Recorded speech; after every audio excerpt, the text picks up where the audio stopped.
Hello दोस्तों, video में आपका स्वागत है। मैं हूं राकेश कुमार और आप देख रहे हैं GIS NCERT।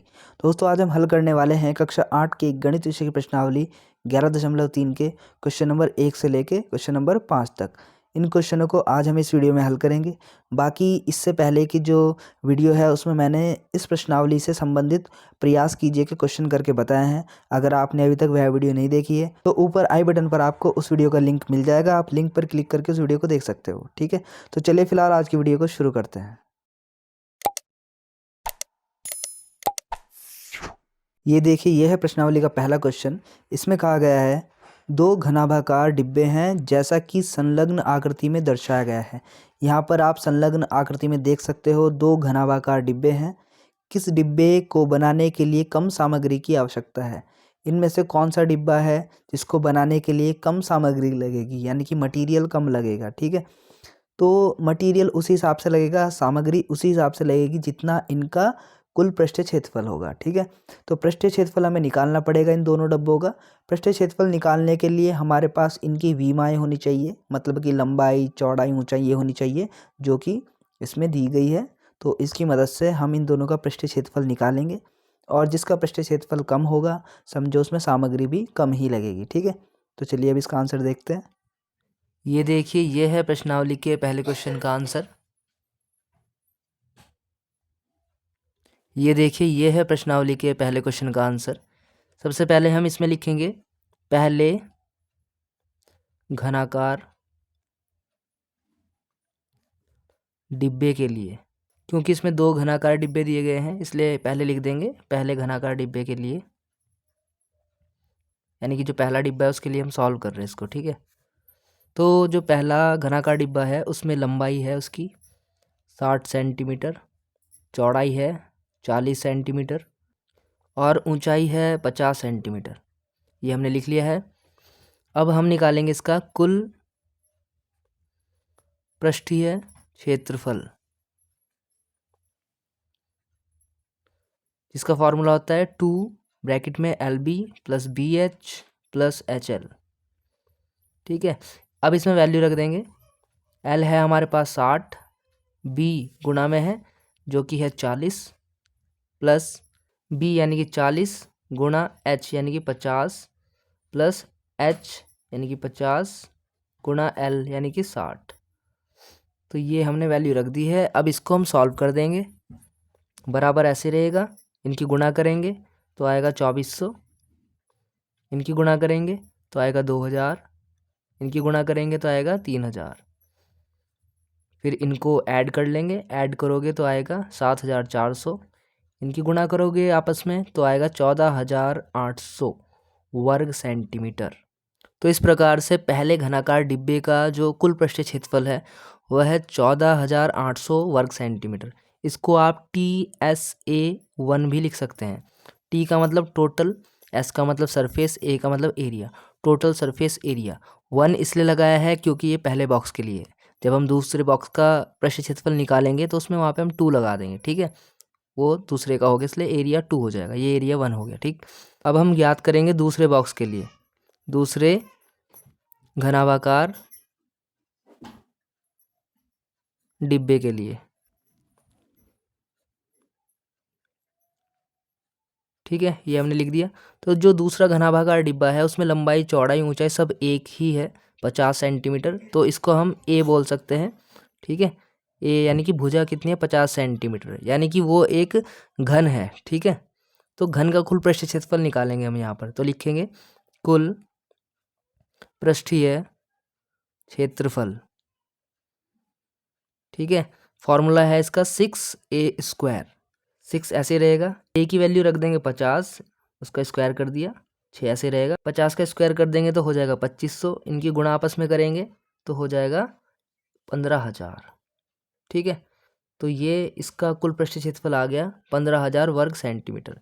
इसको आप TSA2 भी बोल सकते हो। ठीक है, यानी टोटल सरफेस एरिया। 2 का मतलब ये दूसरा डिब्बा है उसका सरफेस एरिया हो गया। ठीक है, अब आप यहाँ पे लिख सकते हो चूँकि TSA1 कम है।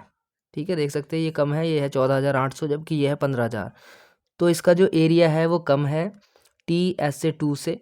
ठीक है, तो लिख सकते हैं यहाँ पे, अतः पहले घनाभाकार डिब्बे को बनाने के लिए कम सामग्री लगेगी, कम सामग्री लगेगी। ठीक है, तो इस प्रकार से करना है। अब देखते हैं इसका सेकंड क्वेश्चन। अब देखिए, यह प्रश्नावली का दूसरा क्वेश्चन। इस क्वेश्चन में कहा गया है कि इतनी माप वाले एक सूटकेस को तिरपाल के कपड़े से ढकना है। ऐसे 100 सूटकेस को ढकने के लिए 96 सेंटीमीटर चौड़ाई वाले कितने मीटर तिरपाल के कपड़े की आवश्यकता होगी। क्वेश्चन में कहा गया है कि इस माप वाले या इस विमा वाले जो सूटकेस है, ऐसे 100 सूटकेस है और इन सूटकेस को ढकने के लिए एक तिरपाल का कपड़ा चाहिए। ठीक है, उस तिरपाल के कपड़े की चौड़ाई दी हुई है, हमें बताना है लंबाई कितनी होगी, कितना लंबा होगा वो तिरपाल का कपड़ा। ठीक है, तो चलिए इसका आंसर देखते हैं। अब देखिए, यह है दूसरे क्वेश्चन का आंसर। जो इस क्वेश्चन में दिया है पहले हमने वो लिख लिया है। सूटकेस की लंबाई है 80 सेंटीमीटर, चौड़ाई है 48 सेंटीमीटर और ऊंचाई है 24 सेंटीमीटर। साथ ही हमें दिया गया है तिरपाल की चौड़ाई। जो तिरपाल है उसकी हमें चौड़ाई दी गई है, जिसको हमने मान लिया है बी डैश। ये है 96 सेंटीमीटर। इसलिए हम निकालेंगे सूटकेस का कुल पृष्ठीय क्षेत्रफल। तो सूटकेस का कुल पृष्ठीय क्षेत्रफल है, इसको आप बोल सकते हो TS से, टोटल सरफेस एरिया। फॉर्मूला वही है 2 ब्रैकेट में LB plus BH plus HL। ठीक है, इसमें आपको वैल्यू रख देनी है। अब बराबर ऐसे रहेगा, 2 ऐसे रहेगा। L कितना है हमारे पास 80 गुणा B कितना है 48 प्लस B है 48 गुणा H है 24 प्लस H है 24 गुणा L है 80। ये हमने वैल्यू रख दी है। अब इसको सॉल्व कर लेंगे, इनकी मल्टीप्लाई करेंगे आपस में, तो आएगा 38 40 प्लस यहाँ पे आ जाएगा 1152 प्लस यहाँ पे आ जाएगा 1920। इनको ऐड कर लेंगे तो आ जाएगा 6912। इनके आपस में गुणा करेंगे तो आएगा 13824 वर्ग सेंटीमीटर। यानी कि एक सूटकेस का जो पृष्ठीय क्षेत्रफल है वो है 13824 वर्ग सेंटीमीटर। ठीक है, तब प्रश्नानुसार हम लिख सकते हैं तिरपाल का क्षेत्रफल बराबर सूटकेस का पृष्ठीय क्षेत्रफल।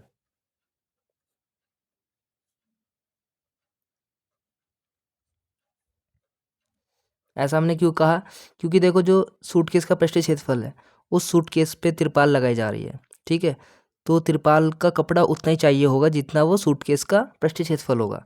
तो तिरपाल का क्षेत्रफल या सूटकेस का पृष्ठीय क्षेत्रफल एक ही बात है। ठीक है, अब जो तिरपाल का कपड़ा है वो इस टाइप का होगा, उसमें लंबाई भी होगी, उसमें चौड़ाई भी है। चौड़ाई तो क्वेश्चन में दे ही रखी है हमें 96 सेंटीमीटर। लंबाई हमें नहीं मालूम, उसको हमने L डैश मान लिया है।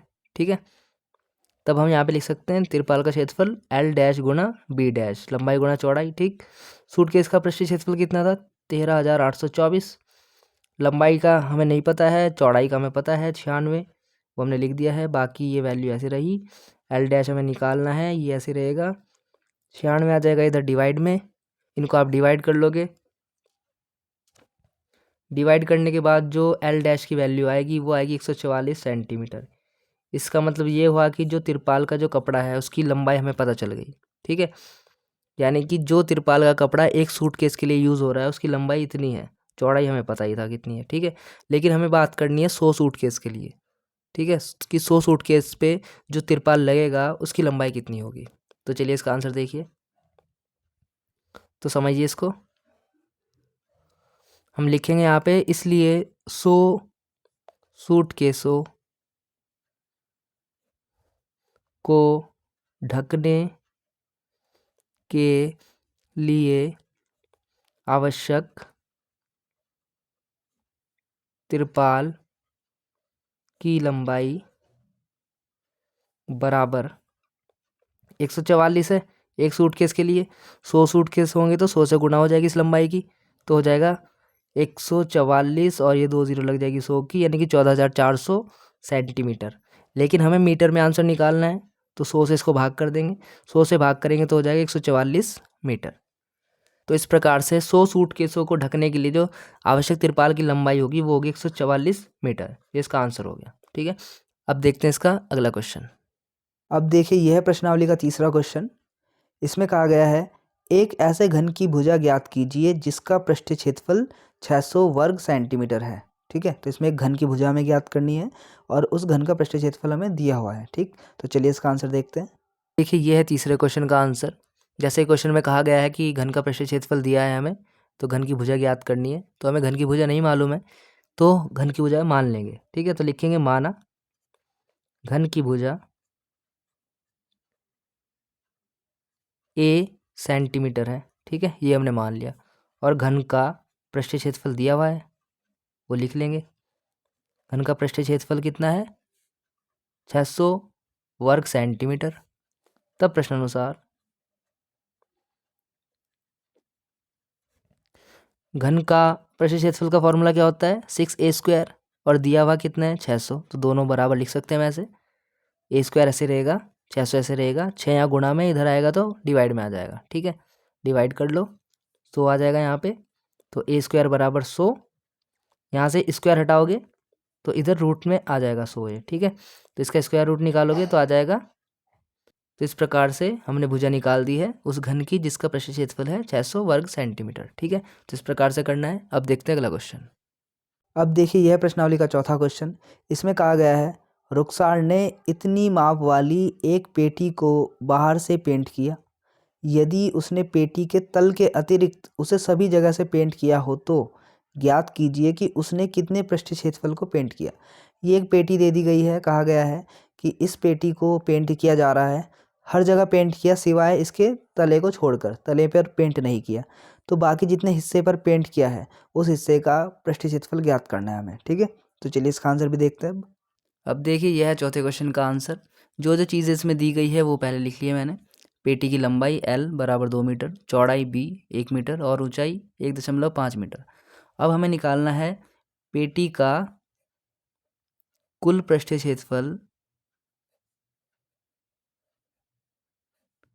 क्षेत्रफल जहां पेंट होना है। मतलब हमें वो पृष्ठीय क्षेत्रफल ज्ञात करना है जहां पर पेंट होना है। इसके लिए फॉर्मूला देखो वही रहेगा, एक तो 2 ब्रैकेट में LB plus BH plus HL। ये तो हो गया कुल पृष्ठीय क्षेत्रफल का। लेकिन पेटी पे सभी जो पृष्ठ है वहाँ पर पेंट नहीं हो रहा है, एक पृष्ठ को छोड़ा जा रहा है। ठीक है, तो उस एक पृष्ठ के क्षेत्रफल को इस पूरे में से घटाना पड़ेगा हमें। तो उस एक पृष्ठ का क्षेत्रफल कैसे ज्ञात होगा? L गुणा B, लंबाई गुणा चौड़ाई से, क्योंकि वो जो पृष्ठ है वो एक आयताकार होगा, क्योंकि ये जो पेटी है वो घनाभाकार है। ठीक है, तो जब आपको पेटी का कुल पृष्ठीय क्षेत्रफल निकालना है जहाँ पेंट होना है, तो पेंट होना है बाकी की सभी जगह सिवाय उस पेटी का तलवा छोड़ के। ठीक है, उसके तलवे पे नीचे पेंट नहीं होना है, तो उसका एरिया इसमें से माइनस करना पड़ेगा पूरे में से आपको। ठीक है, तो ये काम कर देंगे। अब इसमें वैल्यू रख देंगे 2 ब्रैकेट में L है 2, B है 1, फिर B है 1, H है 1.5 प्लस H है 1.5, L है 2, ये वैल्यू रख दी, माइनस L इंटू B, यानी कि 2 गुणा 1। ये 2 ऐसे रहेगा, यहाँ पर 2 एकम 2 बन गया, ये बन गया 1.5 और ये हो गया 3। यहाँ पर 2 ऐसे रहेगा, ये 2 ऐसे रहेगा। इनको आप सॉल्व कर लो, ऐड कर लो। 2 और 3 5 प्लस 1.5 ये ऐसे रहेगा, माइनस 2 ऐसे रहेगा। इनको ऐड कर लोगे तो हो जाएगा 5 और 1 6, 6.5 माइनस 2 ऐसे रहेगा। इनकी आपस में गुणा कर लोगे तो हो जाएगा 13 माइनस 2, इन्हें माइनस कर लोगे तो बचेगा 11 वर्ग मीटर। ठीक है, इसका आंसर हो गया। यानी कि पेटी के जिस हिस्से पे पेंट होना है उस हिस्से का कुल पृष्ठीय क्षेत्रफल है 11 वर्ग मीटर। इतने एरिया पे पेंट होना है। ठीक है, तो इस प्रकार से करने हैं कुछ ऐसे क्वेश्चन। अब देखते हैं अगला क्वेश्चन। अब देखिए यह प्रश्नावली का पांचवा क्वेश्चन, ये चौथे क्वेश्चन की तरह ही है। इसमें कहा गया है डैनियल एक ऐसे घनाभाकार कमरे की दीवारों और छत को पेंट कर रहा है जिसकी लंबाई, चौड़ाई और ऊंचाई क्रमशः इतनी दी गई है। ठीक है, पेंट की प्रत्येक कैन की सहायता से 100 वर्ग मीटर क्षेत्रफल को पेंट किया जा सकता है। तो उस कमरे के लिए उसे पेंट की कितनी कैनों की आवश्यकता होगी। इस क्वेश्चन में डैनियल एक कमरे को पेंट कर रहा है, कमरे पे वो दीवारों को पेंट कर रहा है, छत को पेंट कर रहा है। नीचे का हिस्सा तो पेंट नहीं किया जाता है, तो सारी दीवारें पेंट कर रहा है सिवाय एक दीवार छोड़ दी है, जैसे यहाँ पर भी उस पेटी का तला छोड़ दिया है। ठीक है, ये पेटी घनाभाकार है, कमरा भी घनाभाकार है, तो यहाँ पर पेटी का तला छोड़ दिया गया है, उसको पेंट नहीं किया जा रहा है। और इस क्वेश्चन में कमरे का जो फर्श है उसको छोड़ दिया जा रहा है। ठीक है, दोनों केस में बात एक ही हो रही है। ठीक, और इसमें ये भी कहा जा रहा है कि एक जो कैन है, पेंट करने वाला जो डिब्बा है, कैन है, वो 100 वर्ग मीटर क्षेत्रफल को पेंट कर पा रहा है। तो ये पूरा जो घर है, घर को पेंट करने के लिए, उसकी दीवारों को पेंट करने के लिए टोटल कितने कैनों की आवश्यकता होगी वो हमें बतानी है। ठीक है, तो चलिए इसका आंसर भी देखते हैं। अब देखिए यह पांचों क्वेश्चन का आंसर। जो जो चीज़ें दी गई है वो लिख लेंगे। कमरे की लंबाई दी है 15 मीटर, चौड़ाई दी है 10 मीटर, ऊंचाई दी है 7 मीटर। अब हमें ज्ञात करना है कमरे का कुल पृष्ठीय क्षेत्रफल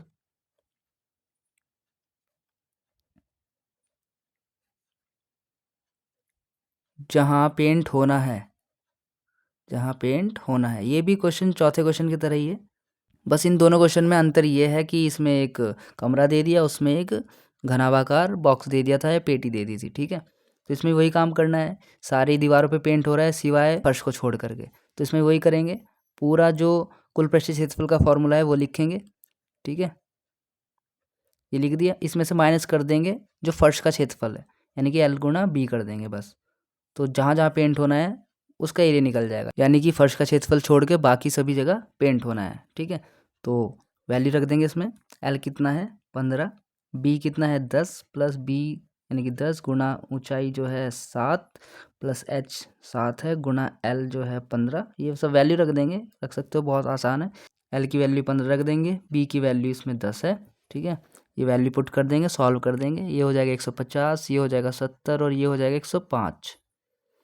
ये हो जाएगा 150, इनको जोड़ लेंगे सबको तो आएगा 325 माइनस 150 ऐसे रहेगा। इनकी गुणा कर लेंगे तो आ जाएगा 650 माइनस 150, घटा लोगे तो आ जाएगा 500 वर्ग मीटर। ठीक है, यानी कि जिस एरिया पे पेंट करना है 500 वर्ग मीटर है वो। अब क्वेश्चन में कहा है कैन भी दी गई है, चूँकि एक कैन की सहायता से 100 वर्ग मीटर क्षेत्रफल